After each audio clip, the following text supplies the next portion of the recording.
On considère le champ vectoriel E égal au vecteur R divisé par R au cube. On nous demande de calculer le rotationnel de ce vecteur E, ou du moins de ce champ vectoriel E. Alors le rotationnel du vecteur E est égal à quoi? Nous allons écrire EX, EY et EZ en ligne. Ensuite, nous allons écrire les coordonnées du gradient en ligne également, à savoir dérivée partielle par rapport à X portée par EX, dérivée partielle par rapport à Y portée par EY et dérivée partielle par rapport à Z portée par EZ. Et enfin, nous allons écrire les coordonnées du champ vectoriel E, à savoir EX, EY et EZ.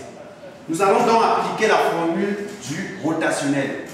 Nous allons chercher les petites matrices. Nous cherchons d'abord la matrice portée par EX. On barre comme ça, on barre là. Donc, je cache là, je cache ça et je cache ceci. Lorsque je barre là, c'est comme si je cachais tout ça. Et je cache aussi ça. Donc, il nous reste la petite matrice ici qui sera portée par EX, à savoir dérivée partielle par rapport à Y et EY. Dérivée partielle par rapport à Z et EZ. Voilà la matrice là ici. La voici. Elle est portée par EX. Moins, le moins ici, le moins de la formule. Nous allons chercher l'autre matrice qui sera portée par EY. On barre comme ça, on barre comme ça. Donc on va considérer ce qu'on n'a pas barré, ceci et ceci. Parce qu'on a barré comme ça, on a barré comme ça. Donc on n'a pas barré ceci. On a barré ça et on a barré ça. Donc on considère la matrice et la colonne-ci et ceci. Ça nous forme donc la petite matrice là. La voici. Donc dérivée partielle par rapport à X, EX, dérivée partielle par rapport à Z, EZ. Le tout est porté par EY.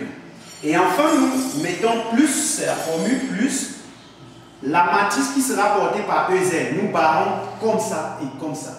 Comme ça et comme ça. Donc on cache là et on cache ici. On considère la matrice ici qu'on n'a pas barré. À savoir la dérivée partielle par rapport à X, EX. Dérivée partielle par rapport à EX. Dérivée partielle par rapport à Y, EY. Dérivée partielle par rapport à Y, EY. Le tout porté par EZ. Et puis on applique dérivée partielle par rapport à Y multiplié par ça. Donc ça fois ça, ça fait la dérivée partielle de EZ portée par Y. Par rapport à Y. Moins ça fois ça, dérivée partielle de EY par rapport à Z. Le tout porté par EX. Moins ça fois ça, dérivée partielle de EZ par rapport à X. Dérivée partielle de EZ par rapport à X. Moins ça fois ça, dérivée partielle de EX par rapport à Z. Le tout porté par EY. Plus ça fois ça, ça fait la dérivée partielle de EY par rapport à X. Moins ça fois ça, dérivée partielle de EX par rapport à Y. Le tout porté par EZ. C'est ça que j'ai appliqué ici. Donc, plus dérivée partielle de EY par rapport à X, moins dérivée partielle de EX par rapport à Y. Le tout porté par EZ. Or, on sait que EX est égal à X facteur X carré plus Y carré plus Z carré. Le tout à la puissance moins 3,5.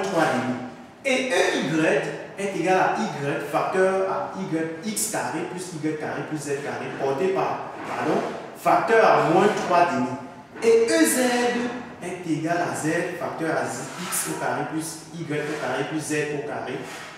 Le tout à la puissance moins 3,5. EX, EY et EZ sont les coordonnées du vecteur E ou du champ vectoriel E. Nous commençons donc par calculer la première dérivée partielle, à savoir la dérivée partielle de EZ par rapport à Y. C'est égal à la dérivée partielle par rapport à Y de EZ. Voici bel et bien EZ. Tout ça, c'est EZ. Nous allons donc dériver ça par rapport à Y.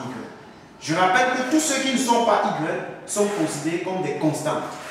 Nous allons donc la deux fonctions, le produit de deux fonctions, Z multiplié par tout ceci. Alors, nous allons appliquer la formule, à savoir, nous dérivons la première fonction, on multiplie par la deuxième, on fait plus, on dérive la deuxième, on multiplie par la première. Nous commençons par dériver Z par rapport à Y, c'est 0. 0 multiplié par tout ceci, c'est 0.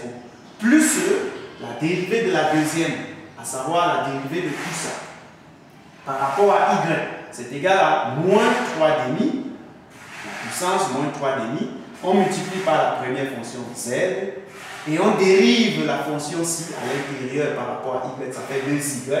Et puis on multiplie par toute la fonction ci à la puissance moins 3 demi moins 1. Donc on multiplie par tout ça à la puissance moins 3 demi moins 1. Ça va nous faire comme ça va nous donner quoi? On simplifie les deux là. Ça fait moins 3yx, zyz, moins 3yz. Toute la fonction ci à la puissance moins 3 demi moins 1, ça fait moins 5 demi. Alors, on va arranger moins 5 demi pour pouvoir écrire cela en fonction de R. Alors, moins 5 demi, c'est égal à moins 1 demi, le tout à la puissance 5. Parce que 5 fois moins 1 demi, c'est moins 5 demi. Alors, que vaut tout ceci? C'est R à la puissance moins 1. Tout ça, c'est R à la puissance moins 1. Or, R à la puissance moins 1 multiplié à la puissance 5, tout cela à la puissance 5, ça fait R à la puissance moins 5. C'est ça ici. Alors, on aura donc moins 3yz multiplié par R à la puissance moins 5. Or, R à la puissance moins 5, lorsque ça descend du dénominateur, ça fait R à la puissance 5. Aussi, change, ça devient positif.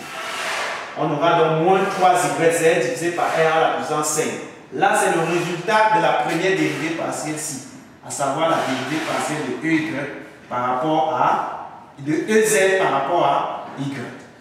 Ensuite, nous allons calculer la dérivée partielle de EY par rapport à Z. C'est égal à la dérivée partielle par rapport à Z de EY. Voilà l'expression de EY. C'est également le produit de deux fonctions. On va dériver y par rapport à z, ça fait 0, multiplié par ceci, ça fait 0, plus la dérivée de la deuxième fonction ci qui est moins 3 demi, la puissance moins 3 demi, on multiplie par la première fonction, multiplié par la dérivée de la fonction qui est à l'intérieur là, par rapport à z, ça fait 2z. Les autres sont des constantes, c'est 0. Dérivé par ceci par rapport à z, c'est 0, ceci par rapport à z, c'est 0. Donc, on dérive ceci par rapport à z, ça fait 2z. Multiplié donc par cette fonction-ci à la puissance moins 3 demi moins 1. Alors, on simplifie les deux, ça fait moins 3yz multiplié par toute la fonction-ci à la puissance moins 3 demi moins 1, ça fait moins 5 demi. Or, comment ceci? On peut encore écrire ça sous cette forme-ci. Donc, moins 1 demi, le tout à la puissance 5, parce que 5 fois moins 1 demi, ça fait moins 5 demi. Alors, quelle est la valeur ci? Ça, c'est quoi? C'est R à la puissance moins 1. Alors, R à la puissance moins 1, le tout à la puissance 5, ça fait R à la puissance moins 5. On aura donc moins 3yz, R à la puissance moins 5. Or, R à la puissance moins 5, lorsque ça descend au dénominateur, ça fait R à la puissance 5. Donc, on aura moins 3yz divisé par R à la puissance 5. C'est le résultat de la dérivée partielle de EY par rapport à Z. Ensuite, la dérivée partielle de EZ par rapport à X, c'est égal à quoi? À la dérivée partielle par rapport à X de EZ. Voici l'expression de EZ.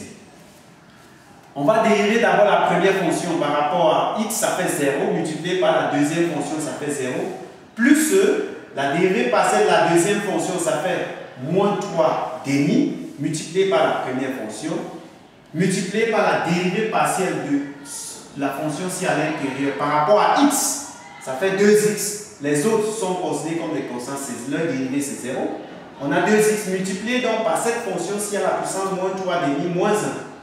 Alors on simplifie les deux là, ça fait moins 3xz, moins 3xz. Toute la fonction ci à la puissance moins 3 demi moins 1, ça fait moins 5 demi.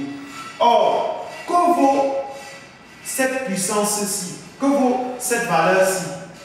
X carré plus Y carré plus Z carré, le tout à la puissance moins 5 demi, c'est quoi? C'est R à la puissance moins 5. C'est R à la puissance moins 5. Or, lorsque on a moins 3xz multiplié par R à la puissance moins 5, le R à la puissance moins 5 va descendre au dénominateur, ça fait R à la puissance 5. Donc, on aura moins 3xz divisé par R à la puissance 5. C'est le résultat de la dérivée partielle de EZ par rapport à X. Ensuite, la dérivée partielle de EX par rapport à Z est égale à la dérivée partielle par rapport à Z de EX. Voilà l'expression de EX que nous connaissons. Dérivée partielle de x par rapport à z, c'est 0, multiplié par ceci, c'est 0. 0 fois tout, donc c'est 0. Plus la dérivée partielle de cette fonction-ci par rapport à z, ça fait moins 3 demi, multiplié par la première fonction qui est x, multiplié par la dérivée partielle de la fonction-ci à l'intérieur par rapport à z, ça fait 2z. Les autres sont considérés comme des constantes, c'est 0, leur dérivée par rapport à z, c'est 0. Multiplié donc par cette fonction-ci à la puissance moins 3 demi moins 1. Moins 3 demi moins 1. Alors, on simplifie les deux là. Ça va faire moins 3xz multiplié par toute la fonction-ci à la puissance moins 5 demi. C'est ça que j'ai écrit ici. Moins 3xz multiplié par toute la fonction-ci à la puissance moins 5 demi. Moins 5 demi parce qu'on a moins 1 demi moins 1, ça fait moins 5 demi. Or, ça, cette expression-ci, c'est r à la puissance moins 5. Alors, tout ceci multiplié par r à la puissance moins 5. R à la puissance moins 5 descendra au dénominateur, ça fait r à la puissance 5. Donc, on aura moins 3xz divisé par r à la puissance 5. C'est le résultat de la dérivée partielle de ex par rapport à z. Passons à l'avant-dernière dérivée partielle, à savoir la dérivée partielle de ey par rapport à x. C'est égal à la dérivée partielle par rapport à x de ey. Voilà l'expression de ey. On va dériver y par rapport à x, ça fait 0, multiplié par la deuxième fonction, ça fait 0, plus la dérivée partielle de la deuxième fonction par rapport à x, ça fait moins 3 demi, multiplié par la première fonction, ça fait y, multiplié par la dérivée partielle de la fonction ci à l'intérieur par rapport à x, ça fait 2x. Les autres sont des constants, leur dérivée par rapport à x, c'est 0. Multiplié par cette fonction ci à la puissance moins 3 demi moins 1. Ça va nous donner quoi? Moins 3 demi moins 1, ça fait moins 5 demi. Donc on simplifie les deux là. Ça fait moins 3xy. Toute cette fonction-ci à la puissance moins 5 demi. Alors, que vaut cette valeur-ci?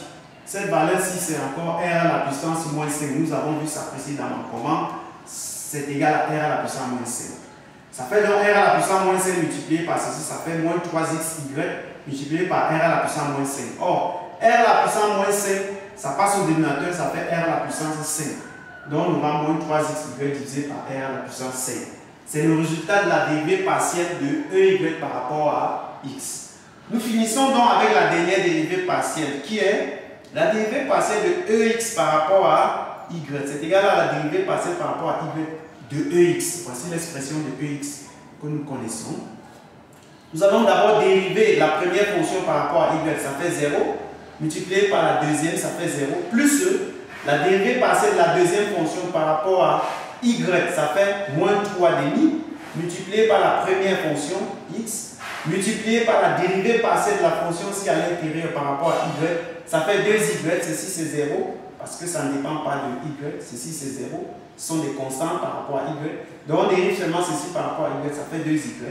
Multiplié par toute cette deuxième fonction à la puissance moins 3 demi moins 1. Moins 3 demi moins 1, c'est moins 5 demi. Donc, on aura moins 3xy. Après avoir simplifié les deux ci, bien sûr, on a moins 3xy multiplié par cette fonction-ci, donc celle-ci, qui était à la puissance moins 3 demi moins 1, ça va nous donner moins 5 demi. Alors, que vaut cette valeur-ci? Que vaut cette expression-ci? C'est r à la puissance moins 5. Donc, ça fait tout ça multiplié par r à la puissance moins 5. Or, r à la puissance moins 5, ça descendra au dénominateur. Lorsque ça va descendre au dénominateur, ça va être r à la puissance 5. Le signe change. Ça devient positif parce que c'était négatif. On aura donc moins 3xy divisé par r à la puissance 5. C'est le résultat de la dérivée partielle de ex par rapport à y. On va donc regrouper ces résultats-là d'après la formule du rotationnel. Alors, le rotationnel de E est égal à quoi? Ici, cette valeur-ci, c'était la dérivée partielle de EZ par rapport à Y. C'est ça qu'on a mis ici. Moins, ici, c'était moins. Or, moins fois moins, ça fait plus. Donc, cette expression-ci, c'était donc la dérivée partielle de EY par rapport à Z. Donc, tout ça était donc porté par EX. Donc, on avait la dérivée partielle de EZ par rapport à Y moins la dérivée partielle de y par rapport à z, alors ça nous fait moins fois moins plus. Or, ces termes-ci se ressemblent. Donc, on va voir comment réduire cela après. On remplace donc chaque terme qu'on a calculé dans la formule du rotationnel.